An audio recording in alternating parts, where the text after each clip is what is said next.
Ready to move in premium triplex villas at Bachapalli APR Projects. Hi hello welcome to Suman TV. నేను మీ రోషన్. అందరికీ ముందుగా ఉగాది శుభాకాంక్షలు. ఈరోజు మన సుమన్ టీవీలోకి మన టిల్లు స్క్వేర్, మన సిద్ధు జొన్నలగడ్డ మమ్మీ డాడీ రాబోతున్నారు అనమాట. Please welcome.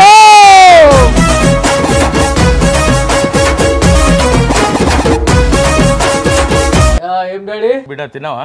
తిన్నా. ఇప్పుడే పెట్టిన రోడ్లో పెద్ద బుద్ధ. క్యారెక్టర్ కూడా ఒక ఇంపార్టెన్స్ ఇచ్చారు డైరెక్టర్. అవును. అండ్ సిద్ధు కూడా ప్రతి ఒక్క క్యారెక్టర్ ఎలా ఉండాలో ముందు డిజైన్ చేసుకున్నాడు కాబట్టి క్యారెక్టర్ పండింది బాగా. పండింది. చేసేటప్పుడే హిట్ అని అనిపించేసింది. అంతా డామ్ షూర్ హిట్ అవ్వబట్టే కదా జూనియర్ ఎన్టీఆర్ గారు వచ్చారు. ఎలా అనిపించింది జూనియర్ ఎన్టీఆర్ గారిని ఒకసారిగా స్టేజ్ మీద సక్సెస్ మీట్ లో? సార్ వచ్చిన తర్వాత అసలు 15 minutes నాన్ స్టాప్ విజిల్స్. ఏంటో వాళ్ళ తాతగారిని చూసినట్లు అనిపించింది. సిద్ధు కూడా ప్రతి సక్సెస్ మీట్ లో కానీ లేకపోతే ప్రీ రిలీజ్ ఈవెంట్ కానీ సినిమాకి సంబంధించిన ఏ ప్రెస్ మీట్ జరిగినా కానీ మీ ఇద్దరి గురించి చాలా బాగా చెప్తున్నారు. ఎలా అనిపించింది మీకు? ఫస్ట్ గుర్తు పెట్టుకొని మమ్మల్ని అంత పెద్ద ఈవెంట్ లో మా గురించి చెప్పడం అనేది చాలా హ్యాపీగా. ఏదో డాడీ నేనేదో చేసుకుంటా తీ అని అంటాడు ఆయన. మీరు అప్పుల్లో ఎలా ఉంటారో మీరు చెప్పిన తర్వాత నేనే షాక్ అయ్యాను. ఏం చేసేవాళ్ళు మీరు అసలుకి? మీ ఫ్యామిలీ బ్యాక్గ్రౌండ్ ఏంటి? ఫస్ట్ న్యూస్కి వచ్చా. ఇప్పుడు ఈ సినిమా హిట్ తర్వాత ఒక 10 సినిమాలు సైన్ చేశారా? బట్ తను కూడా డెడికేటెడ్ గా 3 years ఏ సినిమాలు చేయకుండా డెడికేటెడ్ గా అనే కంటే కసిగా నీ ముఖం మీద మచ్చలేంది, నువ్వేంది అసలు. బాగా ఇష్టమా సిద్ధుకి జూనియర్ ఎన్టీఆర్ అంటే? నిన్న ఒక మాట చెప్పారు సిద్ధు, అట్లుంటది మనతో. నేను ఆ డైలాగ్ కూడా ఈయన అంటారు కదా, అది చాలా అనిపించింది. అది పెద్ద బిగ్గెస్ట్ అప్లాజ్ అని అనుకుంటున్నాను అని సిద్ధు గారు చెప్పారు. కెమెరా ముందు ఎటువంటి హావభావాలని పలికించగలరు? మన ఇద్దరం ఒక యాడ్ చేసాం, గుర్తుంది నాకు. అలా ఈ సినిమాలో ఎక్కువ టేకులు తీసుకొని ఎక్కువ ఇబ్బంది పడి లేకపోతే ఎక్కువ ఎంజాయ్ చేసిన సీన్లు అవి ఇవి అంటే ఏమని చెప్తారు మీరు? మీకు సెకండ్ టేక్ అనేది ఎప్పుడు లేదు, ఎక్కడ లాస్ట్ అండ్ ఫైనల్ గా ఎంత సక్సెస్ ని తీసుకున్నారు టీం అందరూ కూడా? ఏం చెప్పాలనుకుంటున్నారు ఫ్యాన్స్ కి? అండ్ సిద్ధుకి ఏం చెప్పాలనుకుంటున్నారు? భగవంతుడు చల్లగా చూడాలి. మీ అభిమానం ప్రేమ ఎప్పుడు ఇలాగే ఉండాలని కోరుకుంటున్నాను. మీకు, మీ కుటుంబ సభ్యులకు థ్యాంక్స్. బట్ సెట్ లో అంటే మీకు కూడా ఆ ఏజ్ పిల్లలు ఉండుంటారు కాబట్టి ఎలా అనిపించేది తన కష్టపడే ఆ తత్వం చూసినప్పుడు? మాకేం తెలియదు సార్ దాంట్లో. నా వరకైతే నాకేం తెలియదు. ఎందుకంటే అంత వాళ్ళు ఆ రూమ్లో కూర్చొని, ఇంట్లో కూర్చొని, బయట కూర్చొని రాసుకుని మన దగ్గరకు వచ్చేవరకు సీన్ పేపర్ రెడీగా వచ్చేది. ఆ సీన్ పేపర్లో ఉన్న డైలాగులు చూసుకోవాల్సిందే. ఏమైనా ఇంప్రూవైజేషన్ చేసుకుంటే ఇదే చెప్పాను. మీతో పాటు చేసేటప్పుడు సిద్ధు మీతో పాటు చేసేటప్పుడు అదే ఇప్పుడు చెప్పిన కదా డైలాగు. తిన్న మరి ఏం చేద్దాం అనుకుంటున్నాం టిల్లు? ఇప్పుడు నేను ఆయన కూర్చున్నాము. రన్నింగ్ స్క్రిప్ట్ పడేది. రన్నింగ్ స్క్రిప్ట్ ఏం టిల్లు మరి ఏమనుకుంటున్నావు, ఏం చేద్దాం అనుకుంటున్నావు, ఏం అవ్వాలనుకుంటున్నావు అని చెప్పేసి డైలాగ్ ఉంటే, మరి ఏమరా టిల్లు ఏమనుకుంటున్నావు, ఏం చేద్దాం అనుకుంటున్నావురా అని నేను అనటం. ఏదో చేస్తే తీ డాడీ అని ఆయన అనటం. అక్కడ డైలాగ్ ఏమో ఏదో చేస్తలే అనే ఉంటే, ఏదో చేస్తే తీ డాడీ అని ఆయన అనటం. ఇవన్నీ ఇవి చిన్న అంటే ఇంటిమేసీతో మాట్లాడే మాటలు ఎక్కువ వచ్చినాయి. ఇంకొక 2-3 సినిమాలు ఆయనతో పడితే మీరు మమ్మీ డాడీగా మీరే నిజమైన అమ్మని అనుకుంటారా? లేదు, సక్సెస్ మీట్ బ్యాక్ కూర్చొని ఉన్నాను. క్యాబ్ కోసం నేను వెయిట్ చేస్తూ ఉన్నాను. వచ్చి ఒక్కడేనమ్మా సిద్ధు ఒక్కడేనా అని అడిగారు. నేను సొంత అమ్మ అనుకున్నారు అని అలా అన్నారు. కాకపోతే నాకు బాగా హ్యాపీ, ఎందుకంటే నాకు 2 ఆడపిల్లలు. నాకు ఫస్ట్ నుంచి మగ పిల్లలు కావాలని ఇష్టము. ఆడపిల్లలు పుట్టారు. నన్ను డాడీ అన్నాడు కానీ ఆమెను అమ్మ మీరు కూర్చుంటారు, అమ్మ మీరు పర్లేదమ్మా మీరు ఉండండి ఆయన అమ్మని సంపాదిస్తాడు. నా కాడికి వచ్చేటప్పటికి సార్ అని అంటాడు కానీ ఆమెను మాత్రం అమ్మ అని అంటాడు. మేడం అని కూడా అన్నాడు. సుజాత గారు అన్న ఏమన్నాడు, అమ్మ అంటాడు. అమ్మ అని పిలుస్తారు. నాకు కూడా వాళ్ళతో చేసేటప్పుడు పిల్లలతో ఎక్కడ నేను ఎక్కువగా హీరో మదర్ చేశాను, హీరోయిన్ మదరు చేశాను. హీరో మదర్గా చేసినప్పుడు బాగా నాకు సంతోషంగా ఉంటుంది. ఇంకా నా కొడుకు అన్నట్లు ఫీల్ అవుతూ ఉంటాను. ఇంకా సిద్ధు గారితో 2 movies లో ట్రావెల్ చేసి చాలా హ్యాపీగా అనిపిస్తుంది. ఎలా ఉంటాడు సిద్ధు సెట్ లో? నా మటుకు నేను ఓన్ చేసుకునే ఉంటాను తనతో. అంటే ఇంకా సీన్లు అప్పుడు మాత్రం ఇంకా నా కొడుకు అన్నట్లే అనుకొని ఫీల్ అయ్యే మాట్లాడతాను. తను కూడా చాలా అంటే ఎక్కడ ఎలా ఉండాలో అలా ఉంటారు.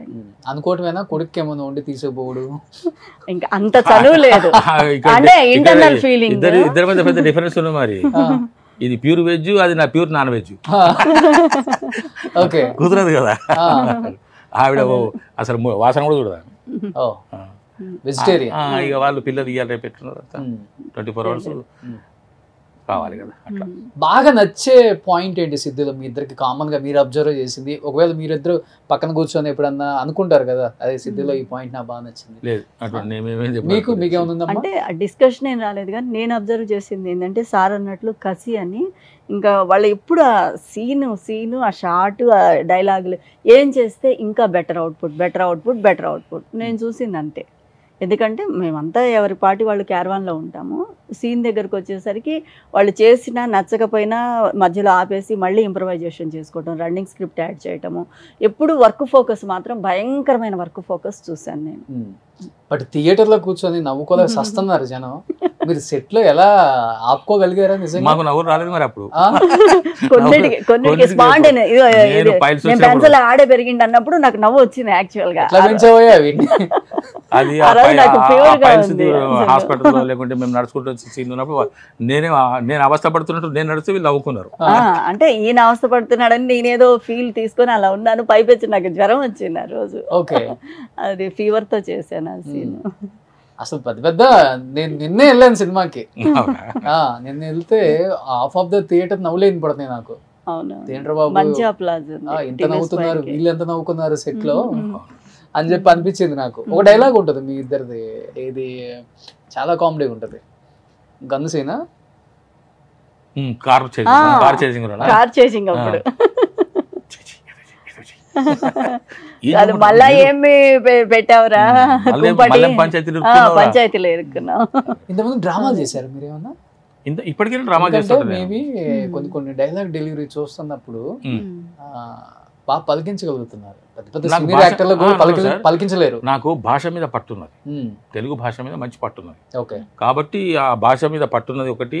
నాకు కొంచెం మెమరీ పవర్ కూడా బాగానే ఉన్నది. కాబట్టి ఇచ్చిన డైలాగు నేను ఓన్ చేసుకొని దాన్ని ఎక్కడ స్ట్రెస్ చేయాలి, మీ మోడ్యులేషన్లో చెప్తాను, నా మోడల్ నాకు స్ట్రెస్ చేయాలి, ఎక్కడ విడదీయాలి అన్నది నాకు బాగా తెలుసు. కాబట్టి పదం అంటే తెలుగు వ్యాకరణం మీద కానీ తెలుగు భాష మీద కానీ నాకు మంచి కమాండ్ ఉంది. అది నాకు బాగా ప్లస్ అవుతున్నది. ఎందుకంటే సీరియస్ పలికించగలరు, కామెడీ చేయగలరు, అన్ని కామాలు ఫుల్ స్టాప్లు పాదులు ఇచ్చేవి ఏవైతే ఉంటాయో వాటిని నేను పక్కగా మెయింటైన్ చేస్తాను. ఇంట్లో కూడా అలవాటు అయింది అది కూడా? నేను ఎక్కడ మాట్లాడినా అంతే అంతే. ఎస్, ఈ బుకిష్ లాంగ్వేజ్ లాగా ఉంటుంది. నా భాష కొంచెం ఆకట్టుకుంటుందిలే ఎవరు మాట్లాడే. అంతేనా? ఎలా అనిపించింది జూనియర్ ఎన్టీఆర్ గారిని ఒకసారిగా స్టేజ్ మీద సక్సెస్ మీట్ లో? చాలా హ్యాపీగా ఉంది. నేను దాంట్లో వచ్చేటప్పుడే కట్అవుట్స్ అన్ని పెట్టున్నాయి. ఆ కట్అవుట్స్ చూసుకుంటూ వచ్చాను. ఇంకా సార్ వచ్చిన తర్వాత అసలు 15 minutes నాన్ స్టాప్ విజిల్స్, కేకలు, అసలు ఆపట్లేదు. అనుపమ గారు మాట్లాడాలి అంటే కూడా అసలు అనుకున్నా, అమ్మో ఇంత అభిమానం ఉంది పిల్లలకు, ఆయనకు అంత క్రేజ్. అసలు ప్రత్యక్షంగా చూడటం, ఎన్టీఆర్ గారు అంటే అందరికీ క్రేజ్ అని తెలుసు, మా అందరికి ఇష్టం. కాకపోతే నేను ఫస్ట్ టైం కదా చూడటం, ఈ నెక్ దగ్గర ఇలా పాస్ అని అయ్యారు నా ముందు. నాకేంటో వాళ్ళ తాతగారిని చూసినట్లు అనిపించింది. ఎన్టీఆర్ మాకు పిచ్చ ఇది క్రేజ్, సో వాళ్ళ తాతగారిని చూసినట్లు అనిపించింది నాకు సడన్ గా ఒక హాఫ్ ప్రొఫైల్లో. అనిపించింది ఫస్ట్ టైం. ఎన్టీఆర్ గారిని చూడలేకపోయాను, చూశాను. చిన్న ఎన్టీఆర్ తో కూడా అమ్మ రోల్ చేయాలి ఒకటని. అంత అదృష్టం ఉంటే తప్పకుండా చేస్తాను. అదృష్టం ఏముంది, వచ్చే వాళ్ళందరూ అట్లనే కదా వస్తుంది చేస్తుంది. ఇప్పుడు అదృష్టం అనేది లేదు, ఇంకా అది తీసి పక్కన పెట్టేయాలి. మంచి టాలెంట్ ఉంటే చాలు, ఇప్పుడు వచ్చేస్తుంది ఆటోమేటిక్. అవకాశం వస్తే తప్పకుండా చేస్తాను. ఫస్ట్ టైం మా ఇండియన్ చూడటం నిన్న ఫస్ట్ టైం? అవునండి, అవును. లేదు చూడలేదు, కాకపోతే పలకరిద్దాం అనుకున్నాను కానీ కొంచెం కుదరలేదు, భయం వేసింది. అంటే అందరు బిజీగా ఉంటారు కదా, మనం వెళ్ళి పర్టికులర్గా అంటే ఇంకా కొంచెం టైం పడుతుంది. ఫస్ట్ కూర్చున్నాను, అప్పుడు ఖాళీగా ఉంది, కూర్చున్నాను. తర్వాత ఇంకా మరి వాళ్ళందరూ ఉన్నారు కదా హీరోయిన్స్ అంతా, మళ్ళీ నేను కొంచెం పక్కకు వచ్చి హీరోయిన్స్ వాళ్ళు కూర్చున్నాను.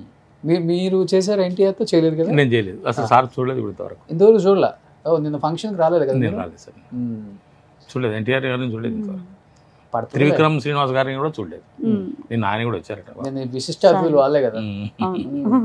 సార్ పలకరించారు త్రివిక్రమ్ గారు. అంతకుముందు ఒకసారి చూశాను, త్రివిక్రమ్ గారు పలకరించారు. బాగా ఇష్టమా సిద్ధుకి జూనియర్ ఎన్టీఆర్ అంటే? అంత ప్రేమగా సక్సెస్ మీట్ కి ఆయన రావటం అనేది మామూలు విషయం కదా. అవునవును, అబ్బా అసలు చాలా ఉంది సార్ క్రౌడ్ నిన్న, చాలా. అసలు నేను షాక్, అసలు నాన్ స్టాప్ 15 minutes చెవులు అయితే చుట్టూ వదిలిపోయింది, కేకలు గోల.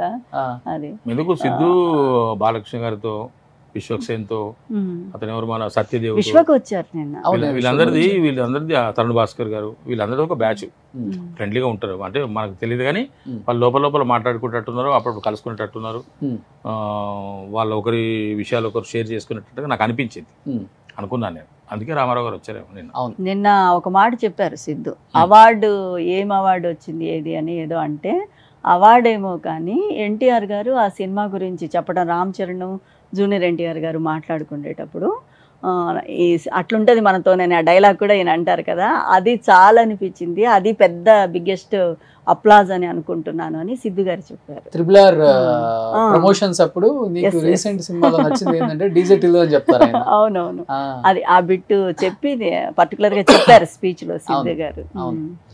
ప్యూర్ లవ్ లే, ఎన్టీఆర్ ప్రేమిస్తే ప్యూర్ లవ్. అవును. ఇంకొకటి అదే ఉండదు, ప్యూర్ లవ్. నిన్న గమనించాను నేను, నాకు అనిపించింది ఇంటికి వెళ్ళిన తర్వాత, మళ్ళీ టీవీలో చూశాను నేను లైవ్. అనుపమ్ గారు స్టేజ్ మీదకి ఎక్కిన తర్వాత మాట్లాడే అవకాశం రాలేదు. సార్ వచ్చేసారు, ఎన్టీఆర్ గారు వచ్చారు, పిల్లలంతా అరుస్తూ ఉన్నారు. అనుపమ 2 minutes మాట్లాడతాను, 1 minute ముగిచ్చారు పాపం. అప్పుడు ఎన్టీఆర్ గారి కళ్ళల్లో నేను వాటర్ చూశాను. ఇది మీరు మళ్ళీ అబ్జర్వ్ చేయండి కావాలంటే. అంటే మీరు ప్యూర్ లవ్ అంటే ఆయన అంత సెన్సిటివ్ ఉంటారేమో, అబ్బా ఇంత సెన్సిటివ్ తను అని అనిపించింది నాకు. ఆయన కళ్ళలో నేను వ్యాపకాలకు ఎడిక్ట్ అయిపోతారు కదా, తను చూపించే ప్రేమకి ఎడిక్ట్ అయిపోతారు. నేను విన్నది ఎక్కువ, అందరు చెప్పేది కూడా. బాలకృష్ణ గారి ప్రేమ నేను చూశాను, అనుభవించాను, చేశాను కాబట్టి. బాబాయ్తో చేశారు, అబ్బాయితో వెయిట్ చేస్తున్నారు. ఇప్పుడు ఎలా ఉంది బయట రెస్పాన్స్ మీకు? బాగుంది సార్, బాగా గుర్తుపడుతున్నారు, బాగా ఆశీర్వదిస్తున్నారు. ఇంకా మీరు మంచి మంచి క్యారెక్టర్లు చేయాలి సార్, ఇంకా మీరు పైకి వెళ్ళిపోవాలి సార్ అని చెప్పేసి అని బాగా ఉత్సాహంతో నన్ను ఉత్తేజపరుస్తున్నారు, ఆశీర్వదిస్తున్నారు. పెద్ద వాళ్ళు కూడా అసలు ఏమాత్రము భాషా పరిజ్ఞానం లేని వాళ్ళు, కేవలం సినిమా మాత్రమే చూసి ఎంజాయ్ చేసే వాళ్ళు కూడా మీరు ఇంకా పెద్ద పౌరుషన్లు చేయాలి, పెద్ద సినిమాలు చేయాలి అని చెప్పేసి అంటున్నారు. చాలా మంది కాంపిటీటర్ వచ్చేసాడు మాకు, ఆ సంగతి తెలియదు సార్. అది బయట చెప్పరు కదా. కానీ ఒకటి సార్, ఏ క్యారెక్టర్ ఇచ్చినా కూడా, అది ఎంతటి క్యారెక్టర్ అయినా కూడా డెఫినెట్గా డైరెక్టర్ గారిని నేను సాటిస్ఫై చేస్తాననేటువంటి కాన్ఫిడెన్స్ నాకు ఉంది. What ever the character maybe, అది ఎంత టఫ్ అనివ్వండి, ఎంత కష్టం అనివ్వండి, డైరెక్టర్ గారి యొక్క మనసులో ఏముందో నేను దాన్ని ఆవిష్కరించగలను, ఆయనను 100% సాటిస్ఫై చేయగలను అనేటువంటి నమ్మకం నాకున్నది. కాబట్టి నేను ఆ విధంగా ఆ ధైర్యంతోనే, ఆ విశ్వాసంతోనే ముందుకెళ్తాను.